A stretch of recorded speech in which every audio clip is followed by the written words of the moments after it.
was in Cincinnati? Who was in Cincinnati? Some of you guys? Oh, man. You weren't in Cincinnati? I thought you were there. You guys blew it. Cincinnati was so insane. The energy and then again tonight, I mean, that place went crazy tonight. So it's just so fun to be a part of a night like tonight. Yeah, maybe it's not fair to say in retrospect because he was such a big underdog, but is it almost disrespectful to TJ for people asking if this is the biggest upset of all time? I mean, he's a legitimate contender. But here, I agree. But here's the thing: most of the people out there don't know what the hell they're talking about. And like I said, now that we have stats, numbers tell the story to everything, whether it's a game, a fight, or anything. We have a ton of stats, and I told you guys, this week, the stats match up in this fight for this fight to be a really good fight. The question was two things. Who had the chin? Because Barao can crack and Barao finishes people, but so does he. The one thing that I didn't think when the first round started, I was like, there's no way Dillashaw's going to be able to keep this pace for 5 rounds, and he did. Yeah. You said that the rematch makes sense, but I got to say, right now, it's not really a fight I'd want to see. I think I'd rather see the Asuncion fight because it was such competitive and that sort of thing. So, what do you think? I mean, I'd want to see both. Yeah. I'd want to see this rematch. Hell yeah, I'd want to see it.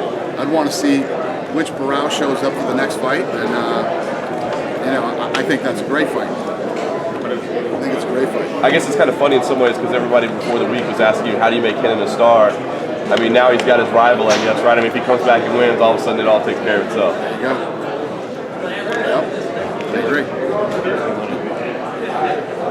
Dana, you mentioned after Daniel Cormier beat Patrick Cummins that he needed to beat him the way that he could. And obviously, we're talking about a different opponent in Dan Henderson.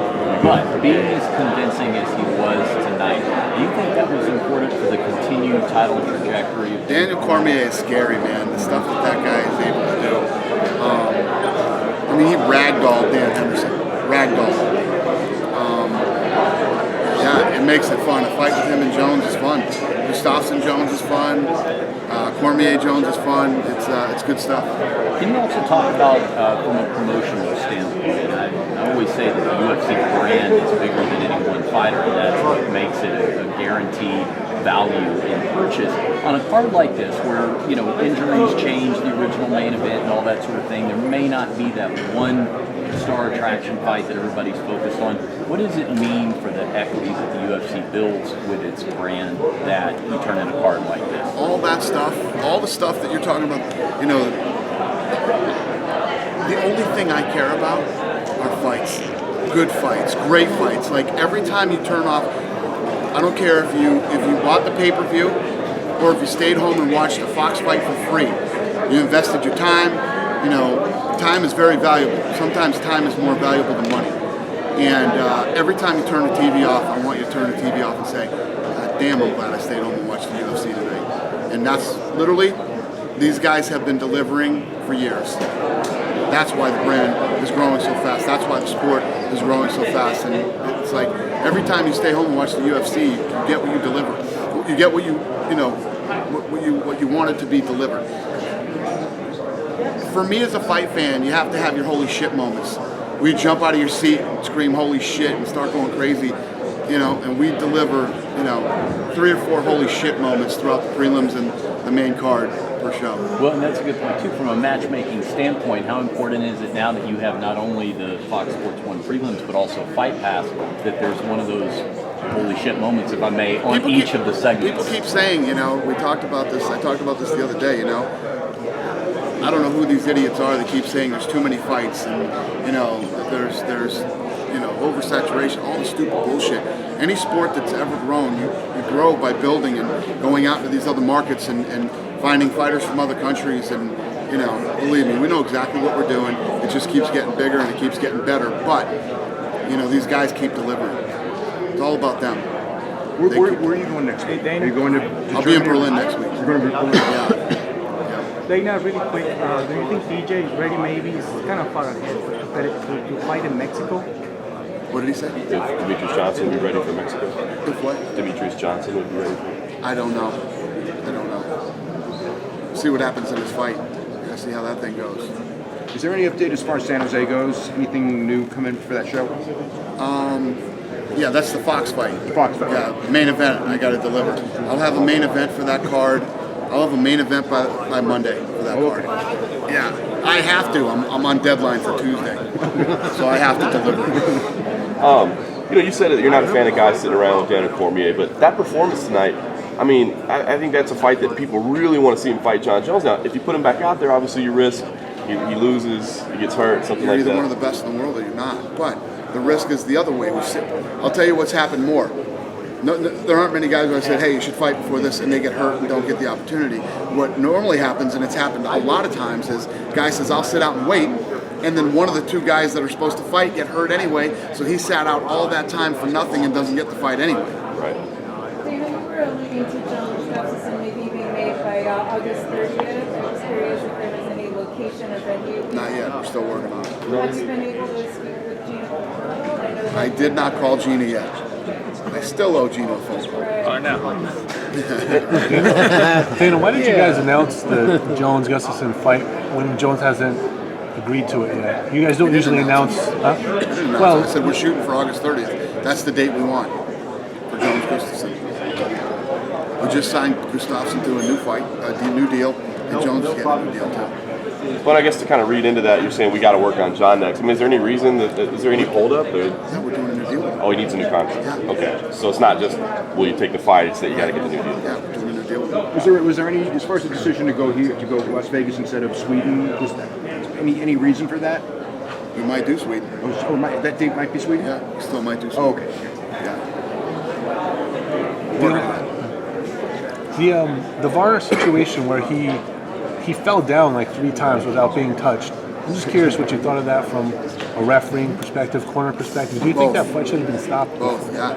I mean, it could have. Listen, usually guys quit. Guys will tap out and say, I broke my ankle, I laid out. There was no quitting that kid. So that's one of those situations where he kept going. I don't know. That's a tough one. Yeah. That's a tough one. But by the end of that round, he was done. He's like, that's it, I'm done. But he fought that whole round and the corner didn't throw in the towel, the ref didn't stop the fight, but he wasn't complaining either. I mean, you'll see guys, lesser things happen when guys try to stop. Varner's all heart, and that's a tough one. Dana, you saying But I would normally, yes. If that was my guy, I'd have threw the towel in a second. Even if someone needs to protect him from Yes, himself. almost. exactly. I would have threw the towel in. Me Dana, personally. you saying it could still happen in Sweden contradicts directly what Lorenzo told me. Is it more of like if for some reason he doesn't agree to that date and location, it could end up in Sweden, but the Las Vegas one is the Anything's still possible, what Lorenzo was telling you is what we're thinking, but anything is possible. We don't have a deal done yet. We don't have a deal done yet, so we'll see what happens. Dana, since it seems like Matt Brown is looking for a fight and Robbie just fought for the belt, would you match those two up together? Do you like Anything's that? possible, but we just put Robbie in back. Robbie jumped in and fought this Ellenberger fight when he wasn't even supposed to. He was supposed to fight Safferty. And Robbie's moving right now. He's moving his family down to Florida, buying a new house. He's got to move down there, and he just did 2 back-to-back camps. He said he hasn't seen his kids in like 14 weeks or something like that. It's something crazy. You don't typically.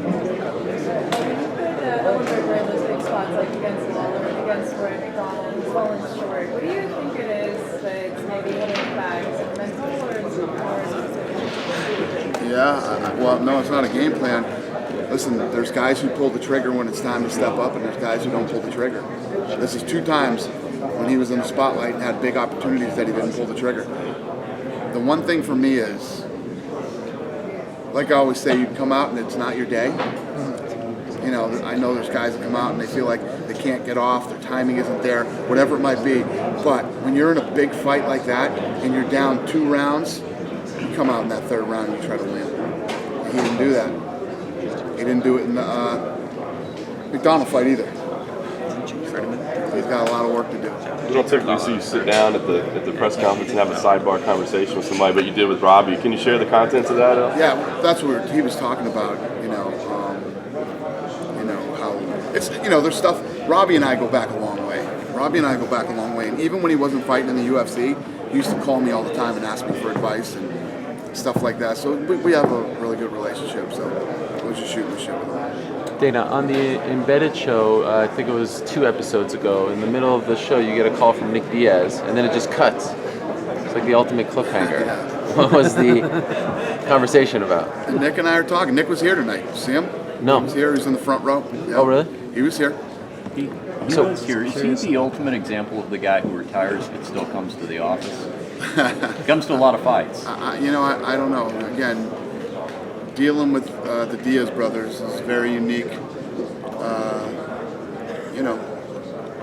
Like I told you guys the other day, I like those guys. They're fun for me too. As a fight fan. But it's up to them. If they want to fight, they can fight. If they don't want to fight. And I know it's a matter of he needs to call you, but you had said that the Matt Brown Nick Diaz fight would be interesting. He said not interested in that. So logic would dictate that you would also be interested in the Robbie Lawler Nick Diaz fight. But do you even bother to offer it if that's the case, or is it he needs to pick up the phone? Yeah, I guess that would be it. I mean, I guess the answer is yeah. I was going to offer him the Matt Brown fight, but this when you hear him talk, I want somebody that wants to fight. You know what I mean? I want guys that really want to fight. So you're not any more hopeful after talking to him? You're not any more hopeful that he wants to come back?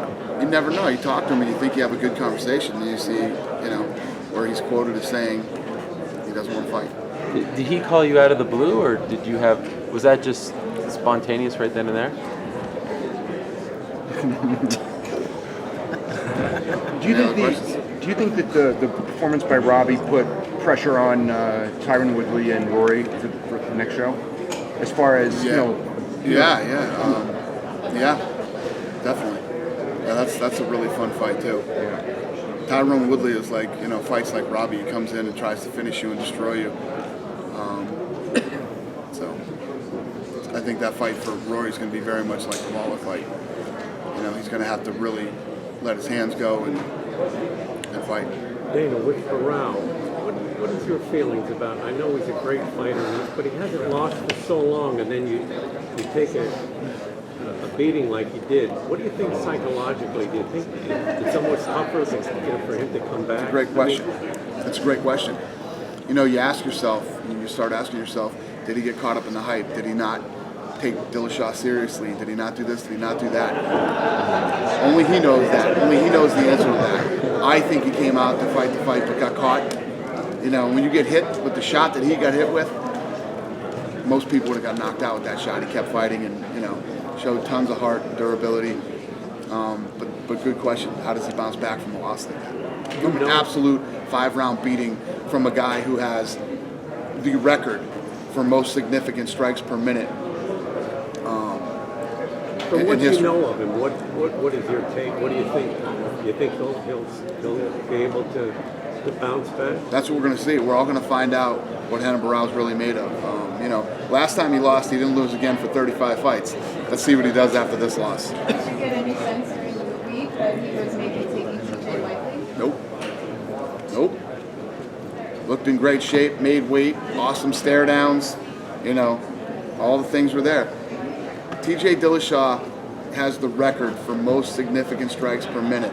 And he came out tonight, and definitely, I bet that number went up tonight. He's fourth most in the title fight. Yeah. Well, he's number 1 ever in Bantamweight history, WEC or UFC. And I guarantee you, that his number went up big time tonight. So, that kid comes out guns a-blazing, and he did it tonight. You and Johnny football buddies now? I've known him for a long time. Oh, really? Yeah. I didn't know that. Yeah, I had dinner with him like 8 months ago in New York. He's one of the nicest dudes you'll ever meet. Really good guy. Was he a fight fan, or was he just checking it out? No, he's a fight fan, yeah. Everybody's a fight fan. Who's not a fight fan? Boy. Dana, on New York, any hopes, or is it going to be another I have year? no hopes, no aspirations. I have nothing as far as New York goes. It will be whatever it is, We'll keep fighting. We'll keep going in and doing our thing, and one of these days that place will straighten up and we'll get it. Are you going to have more sponsors this year in the assemblies as far as people that are... Every time we're there, we have tons of support. One guy. Did you read the Deadspin piece? The what piece? The Deadspin piece about amateur MMA in New York. You kind of detailed this how horrific it is, and I think it kind of made the case for they need to do something about everything. But we're talking about. Well, that's the problem. The thing that's really it's tough to argue what the most disgusting part of New York is, but I'd say the worst thing is all these fights are happening unsanctioned.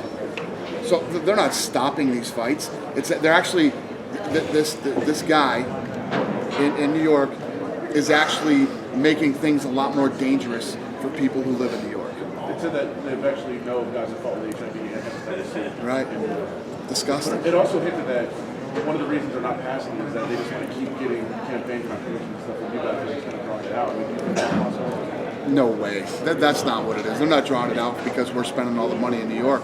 They're drawing it out because the Las Vegas Culinary Union is that connected with Shelley Silver.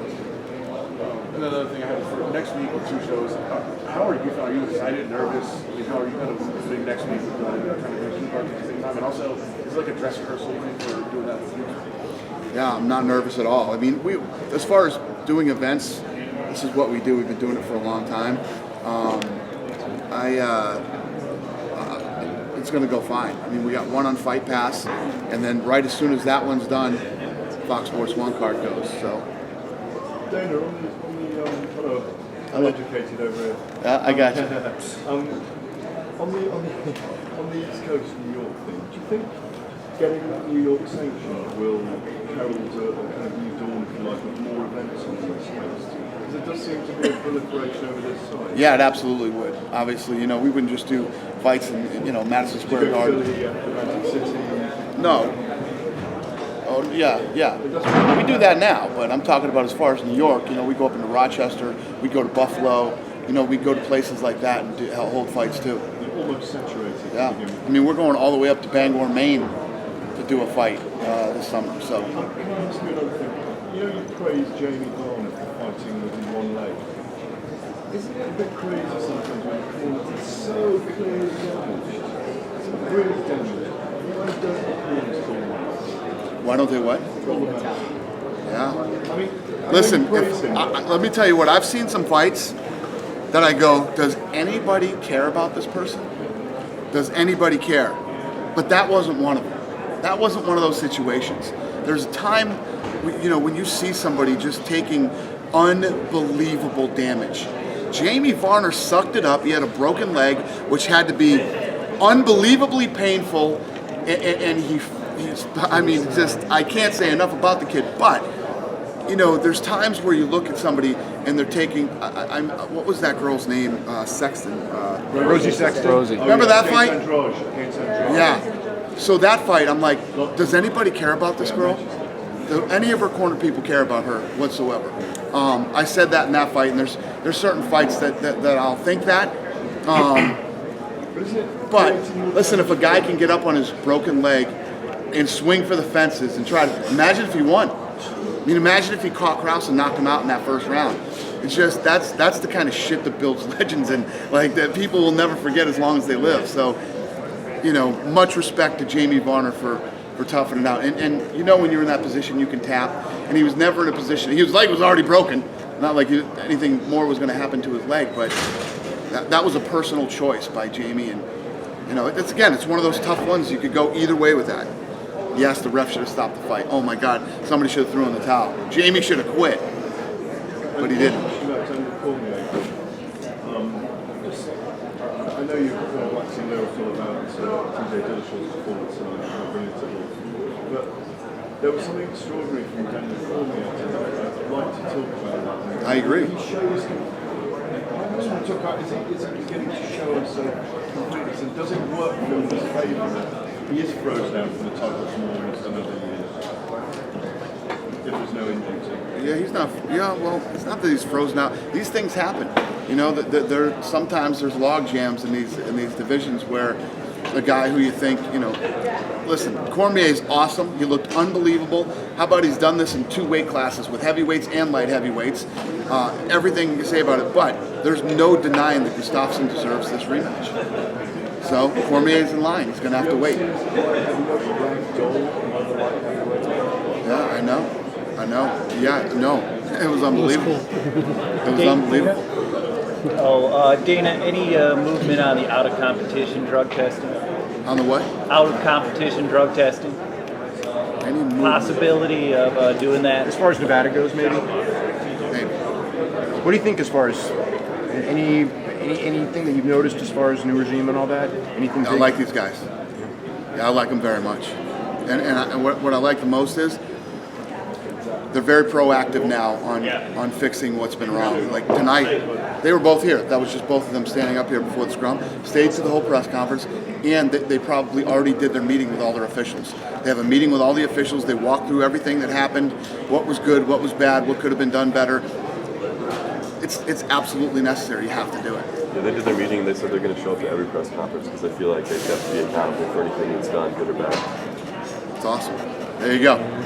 So, very happy. Dana, for years you said Phoenix was too close to Vegas for you to go over there, and now there's reports that you guys are targeting a card in Phoenix in December. Can you just talk about why you guys are doing that this year? We've never been to Arizona. We've never been to done a fight there. So we're going to do it. We're going to give it a shot. Is it going to be a Fox card or Fox Sports 1? We tried to go to Utah once. That was a big mistake. On a Sunday. Yeah. I don't give a shit what day we went there. It was a mistake. When you go anywhere on Earth and you sell 10 tickets, it's not good. Is it going to be a Fox card, Fox Sports 1? Is it? Yeah. It'll be a fight night. Okay. Dana, who would be the next in line for Johnny Hendricks? Maybe the winner of Woodley versus McDonald? It's tough to deny Robbie Lawler the right to get that fight again, We'll see what happens, though. Dana, I saw Nick Diaz here. Did you get a chance to speak with him? Yep. Awesome. No, I didn't actually. I didn't talk to him. I think I said hi to him. I don't know. Maybe I waved to him or something. He texted me.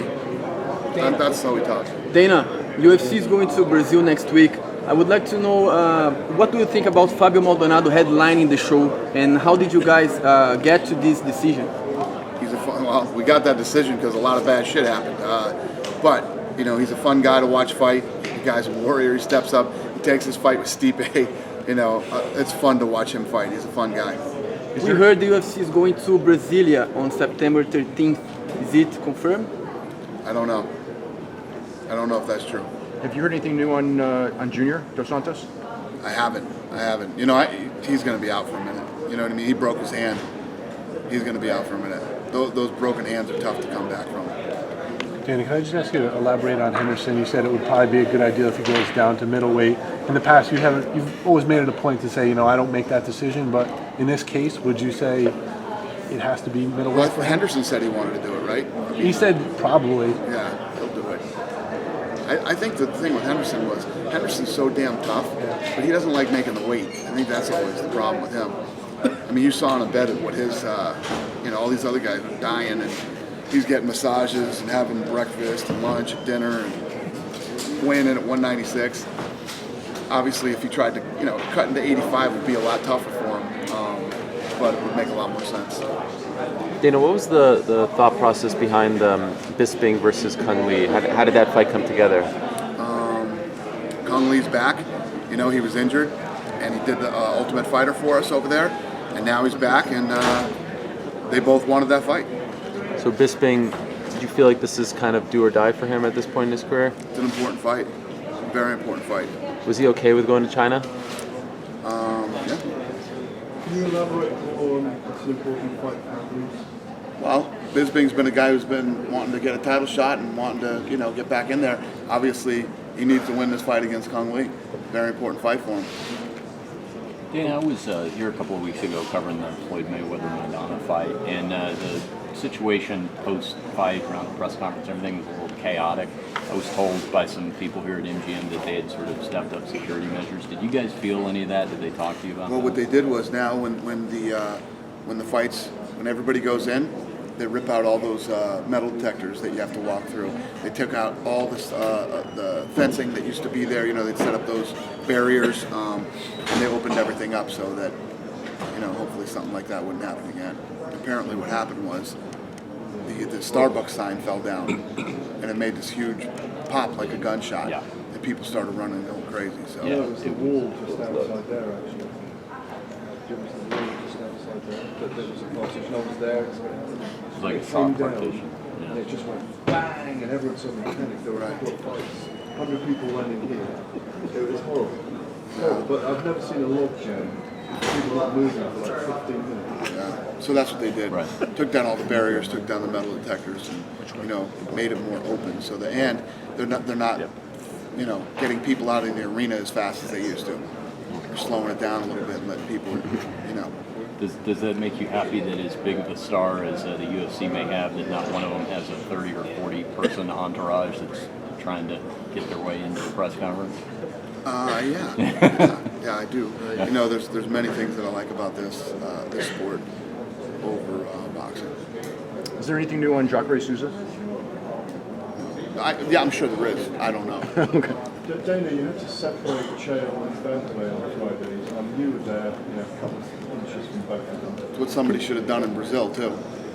Yeah, exactly. What were they saying to each other? Do you think it was a Really nice things. but was there a degree of pantomime about it, or was Vanderlei?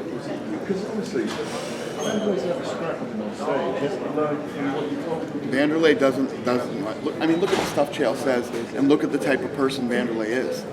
Vanderlei is a very You tell you what, you talk to Vanderlei off the podium and outside the thing about guys in his gym. Vanderlei Silva is all about respect.